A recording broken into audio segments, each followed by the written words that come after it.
கொலபேசியில் வந்து நிறைய ஸ்பெஷலான மெனூஸ் ரெசிபீஸ்லாம் வந்து நாங்கள் பார்த்தோம்.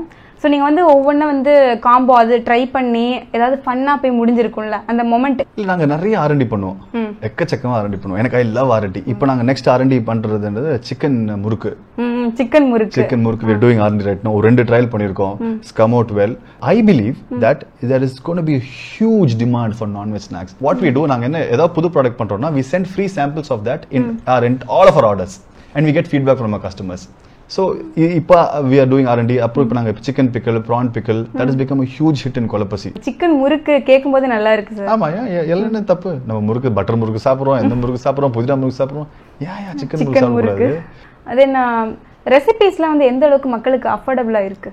Pricing very reasonable pricing. ஓகேங்களா, we would not say too less or too high. Very reasonable price in the market, which is very affordable.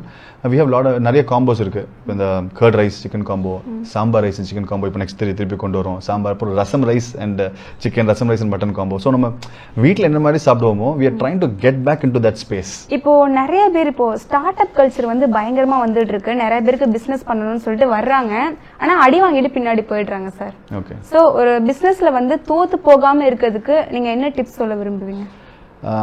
First of all பிஸ்னஸில் தோற்று போகாமல் இருக்கவே முடியாது.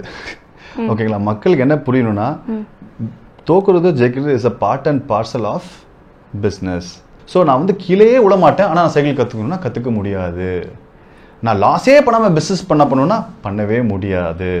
ஸோ நம்மளோட மைண்ட் செட் மாறணும். அது என்னன்னா நம்ம தப்பு ஒன்றும் கிடையாது. ஏன்னா நம்ம ஜென்ரேஷனாகவே நம்ம வந்து வி ஆர் நாட் இந்த லாஸ்ட் ஒரு 40-50 இயர்ஸில் வந்து என்ன ஆச்சுன்னா வந்து நம்ம we have lost the art of entrepreneurship. இந்த லாஸ்ட் 50 இயர்ஸில் வந்து நம்மளை வந்து ட்ரெயின் பண்ணது எல்லாமே எப்படின்னா படி கவர்மெண்ட் ஜாப்போ, படி டாக்டர் ஆகிடு, படி இன்ஜினியர் ஆகிடு. ஏன்னா அது சேஃப்டி. நம்மளுக்கு என்ன அந்த ரிஸ்க் டேக்கிங் எபிலிட்டி வந்து கொஞ்சம் குறைஞ்சிட்டே வந்துருச்சு. லாஸ்ட் 40-50 இயர்ஸாக குறைஞ்சிருச்சு. ஸோ அது சமுதாயமாகவே நம்ம மாறிட்டோம் அந்த மாதிரி. இப்போ அதனால் அங்கேருந்து திருப்பி ரிஸ்க் எடுக்கணுமா? எதுக்கு ரிஸ்க் எடுக்கணும்? உனக்கு தேவையில்லாமல் மூடிட்டும் வேலையை செய்யலாமே. எதுக்கு ரிஸ்க் எடுக்கணும்? யார் 2 பேருமே பிஸ்னஸ் பேக்ரவுண்ட் கிடையாது. எதுக்கு ரிஸ்க் எடுக்கணும்? மாதம் சம்பளம் வருதுல்ல.